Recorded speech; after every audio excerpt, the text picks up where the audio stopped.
നമസ്കാരം. ഇതൊരു കെട്ടുകഥയല്ല, നടന്ന സംഭവമാണ്. ആ സംഭവം എന്താണെന്ന് നമുക്ക് നോക്കാം. പരീക്ഷാ പേടി കാരണം നാടുവിട്ട വിദ്യാർത്ഥിനിക്ക് രക്ഷയ്ക്കായി എത്തിയത് KSRTCയിലെ ജീവനക്കാർ. സംഭവം ഇതാണ്. തെങ്കാശി ഫസ്റ്റ് ട്രാക്ക് പിടിച്ചപ്പോൾ റിസർവേഷൻ സീറ്റിൽ ഒരു യുവതി ഇരിക്കുന്നത് ശ്രദ്ധയിൽപ്പെട്ട തിരുവനന്തപുരം ഡിപ്പോയിലെ കണ്ടക്ടർ സജി മോസസ് വിദ്യാർത്ഥിയോട് മാറിയിരിക്കാൻ ആവശ്യപ്പെടുകയും എവിടെയാണ് ഇറങ്ങേണ്ടത് എന്നും അന്വേഷിച്ചു. വിദ്യാർത്ഥി തെങ്കാശിയിലേക്ക് പോകാനാണെന്ന് പറഞ്ഞപ്പോൾ കുട്ടിക്ക് അനുയോജ്യമായ സീറ്റ് ജീവനക്കാരായ കണ്ടക്ടറും ഡ്രൈവർ അനിൽകുമാറും ചേർന്ന് റിസർവ് ചെയ്ത് കൊടുക്കുകയും ചെയ്തു. യാത്ര പുറപ്പെട്ടു.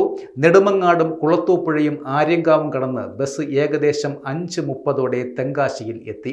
യാത്രക്കാർ എല്ലാം ഇറങ്ങി, കൂട്ടത്തിൽ ആ യുവതിയും.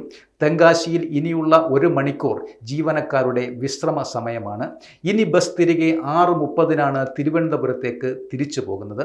6:20 തിരികെ പുറപ്പെടാനുള്ള തയ്യാറെടുപ്പുകൾ ജീവനക്കാർ ആരംഭിച്ചു. ഇതിനിടയിലാണ് തെങ്കാശി സ്റ്റാൻഡിൽ കണ്ണോടിച്ച ഡ്രൈവർ ആദ്യ ട്രിപ്പിൽ ബസ്സിലുണ്ടായിരുന്ന കോളേജ് വിദ്യാർത്ഥിയായ യുവതി സ്റ്റാൻഡിൽ അലഞ്ഞു നടക്കുന്നതായി കണ്ടത്. തെങ്കാശി പോലെ ഒരു സ്ഥലം. അതുകൊണ്ട് രാത്രിയിൽ ആ കുട്ടിക്ക് അവിടെ ഉണ്ടാകാൻ പോകുന്ന ബുദ്ധിമുട്ടുകൾ എന്തൊക്കെയാണ് എന്ന് മനസ്സിലാക്കിയ KSRTCയിലെ ജീവനക്കാർ ബസ്സിൽ നിന്നും ഇറങ്ങി അവളോട് കാര്യങ്ങൾ അന്വേഷിച്ചു. തെങ്കാശിയിൽ എന്തിനാണ് വന്നതെന്നും എങ്ങോട്ട് പോകാനാണെന്നും അവർ അന്വേഷിച്ചു. ആദ്യഘട്ടത്തിൽ യുവതി പറഞ്ഞത് താൻ തെങ്കാശി കാണാൻ വന്നതാണെന്നും മറ്റൊന്നിനുമല്ല എന്നുമായിരുന്നു.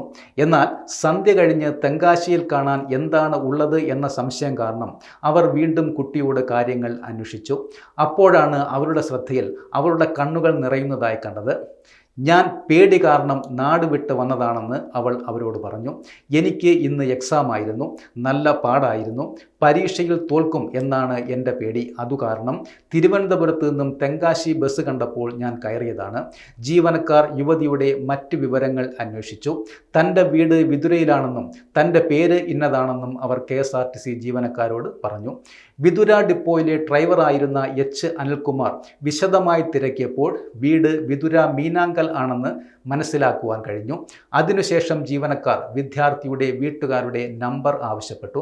ആദ്യഘട്ടത്തിൽ കൊടുത്തില്ല എങ്കിലും പിന്നീട് പോലീസിൽ അറിയിക്കും എന്ന് പറഞ്ഞപ്പോൾ വീട്ടുകാരുടെ നമ്പർ യുവതി കൊടുക്കുകയും ചെയ്തു. വിദ്യാർത്ഥിയുടെ അച്ഛനെ ഫോണിൽ ബന്ധപ്പെട്ട ജീവനക്കാർ കുട്ടിയുടെ കാര്യങ്ങളെല്ലാം അവരോട് വിശദമായി പറഞ്ഞു.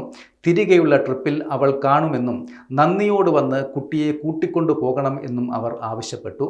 തിരികെയുള്ള തെങ്കാശി തിരുവനന്തപുരം ട്രിപ്പിൽ ജീവനക്കാർ അവളെയും കൂട്ടി പുറപ്പെട്ടു. വഴിയോരത്ത് നിർത്തി ആഹാരം കഴിക്കാൻ വിളിച്ചപ്പോൾ തനിക്ക് വേണ്ട എന്നവൾ പറഞ്ഞു. ഡ്രൈവർ അനിൽകുമാറിൻ്റെ കൈവശമുണ്ടായിരുന്ന ആപ്പിളും ഈന്തപ്പഴവും കുട്ടിക്ക് കൊടുത്ത് അവളുടെ വിശപ്പും അവർ അകറ്റി. ഏകദേശം രാത്രി 9:30 ബസ് നന്ദിയോടെത്തി.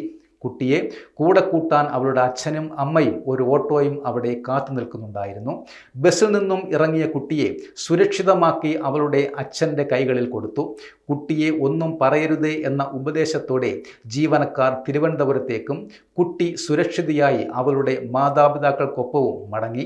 തിരുവനന്തപുരം സെൻട്രൽ ഡിപ്പോയിലെ ജീവനക്കാരായ കണ്ടക്ടർ ശ്രീ സജി മോസസും ഡ്രൈവർ ശ്രീ അനിൽകുമാറിൻ്റെയും സമയോചിതമായ ഇടപെടൽ കാരണം തമിഴ്നാട്ടിൽ എന്നേക്കുമായി അകപ്പെട്ടു പോകുമായിരുന്ന ഒരു വിദ്യാർത്ഥിയെ അവളുടെ സാധാരണ ജീവിതത്തിലേക്ക് എത്തിക്കുവാൻ അവരുടെ ആ വലിയ മനസ്സിന് സാധിച്ചു. പ്രിയപ്പെട്ട ജീവനക്കാർക്ക് എല്ലാവിധ അഭിനന്ദനങ്ങളും അറിയിക്കുന്നു.